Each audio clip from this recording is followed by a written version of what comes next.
Welcome to my YouTube channel digital platform. आज के video में देखेंगे स्वास्थ्य विभाग में एक और भर्ती से रिलेटेड ऑफिशियल नोटिफिकेशन जारी किया गया है।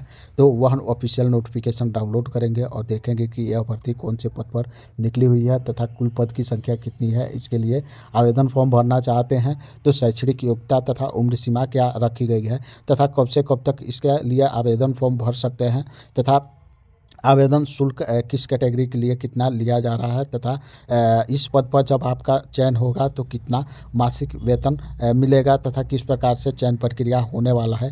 यह सभी जानकारी उस ऑफिशियल नोटिफिकेशन के माध्यम से यह सभी जानकारी देखने के लिए वीडियो में अंत तक बने रहिएगा तथा चैनल को अभी तक सब्सक्राइब नहीं किया है तो चैनल को सब्सक्राइब कर लीजिएगा, बेल आइकन को प्रेस कर लीजिएगा ताकि इस तरह की नॉलेजफुल वीडियो जब भी अपलोड हो तो सबसे पहले जानकारी आपको मिल सके। स्क्रीन पर बिहार टेक्निकल सर्विस कमीशन यानी बिहार तकनीकी सेवा आयोग का जो ऑफिशियल डैशबोर्ड है वह दिख रहा होगा और यह भर्ती बीटीएससी के माध्यम से ही निकाला गया है।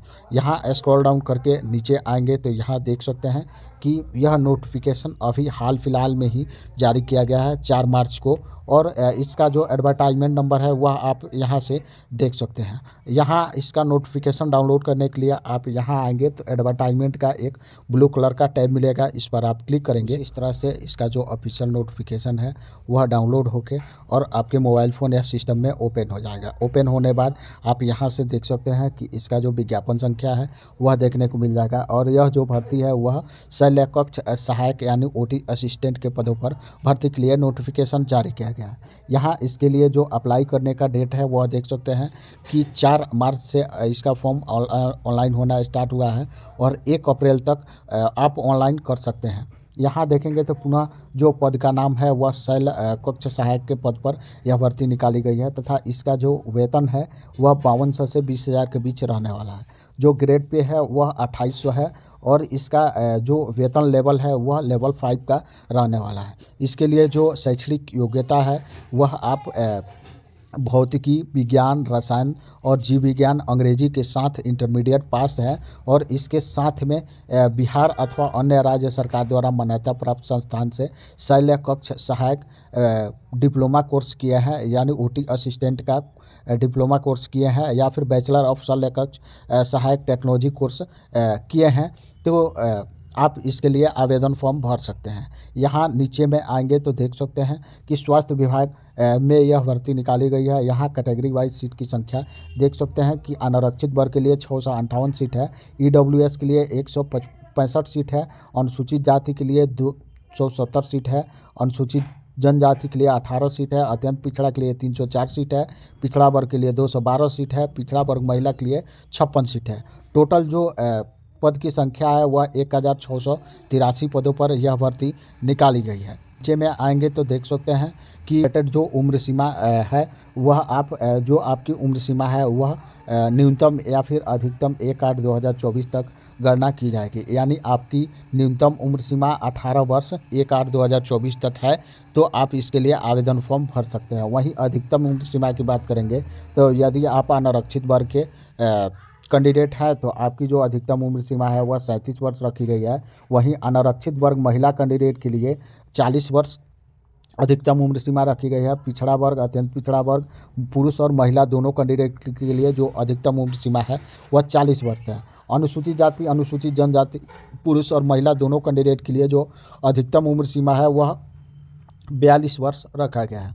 जो भी आपकी उम्र सीमा की गणना है वह मैट्रिकुलेशन सर्टिफिकेट या फिर इसके समतुल्य जो प्रमाण पत्र है उसी से आपकी जन्मतिथि की गणना की जाएगी। कहते हैं कि जो भी आरक्षण के लिए दावेदार हैं उनको जाति प्रमाण पत्र और अस्थाई निवास प्रमाण पत्र लगाना होगा। जैसे अनुसूचित जाति के कोई कैंडिडेट है तो उनको जाति प्रमाण पत्र और अस्थाई प्रमाण पत्र दोनों प्रस्तुत करना होगा। वहीं पिछड़ा वर्ग कैंडिडेट के लिए क्रीमी लेयर रहित प्रमाण पत्र और निवास प्रमाण पत्र प्रस्तुत करना होगा। ईडब्ल्यूएस के लिए आय प्रमाण पत्र और निवास प्रमाण पत्र प्रस्तुत करना होगा, तभी उनको आरक्षण का लाभ दिया जाएगा।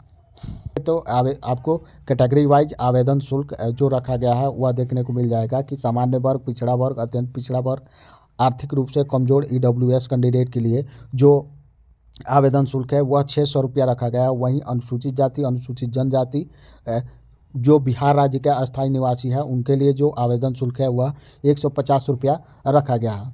आरक्षित अनारक्षित वर्ग की जो महिला उम्मीदवार है, जो बिहार राज्य के अस्थायी निवासी है, उनके लिए भी जो आवेदन शुल्क है 150 रुपया ही रखा गया है। राज्य के बाहर के उम्मीदवार, चाहे वह किसी भी वर्ग के महिला हो या फिर पुरुष हो, उन सभी के लिए जो आवेदन शुल्क है वह 600 रुपया रखा गया है, जो भी आपको ऑनलाइन जमा करना होगा फॉर्म भरते समय।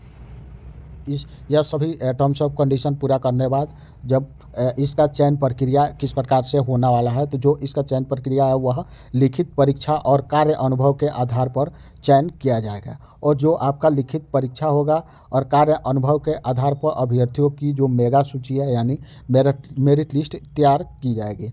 अब देखेंगे लिखित परीक्षा जो आपकी होगी वह 75 अंक की होगी और 25 अंक जो है वह आपको कार्य अनुभव पे दिया जाएगा।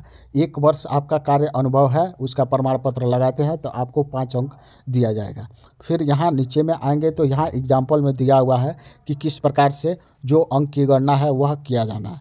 जैसे टोटल जो आपका क्वेश्चन होगा वह 100 होगा और एक क्वेश्चन के लिए आपको 0.75 अंक दिए जाएंगे। जैसे कोई अभ्यर्थी है, उनका 50 क्वेश्चन सही है तो उनको जो अंक है वह 37.5 अंक दिए जाएंगे, यहाँ दिया हुआ है मल्टीपल करके।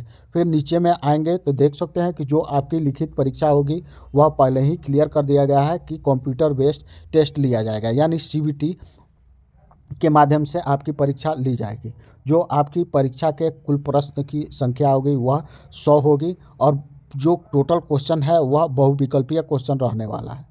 जो आपकी प्रश्न पत्र है वह हिंदी और अंग्रेजी दोनों भाषाओं में देखने को मिलेगा। परीक्षा की जो अवधि होगी वह 2 घंटे की होगी और जो आपका सिलेबस है वह डिप्लोमा इन OT असिस्टेंट के पाठ्यक्रम के आधार पर ही पूछा जाएगा। हाँ, देख सकते हैं कि आपकी जो लिखित परीक्षा है उसमें नेगेटिव मार्किंग भी लागू रहेगा और नॉर्मलाइजेशन भी लागू रहेगा।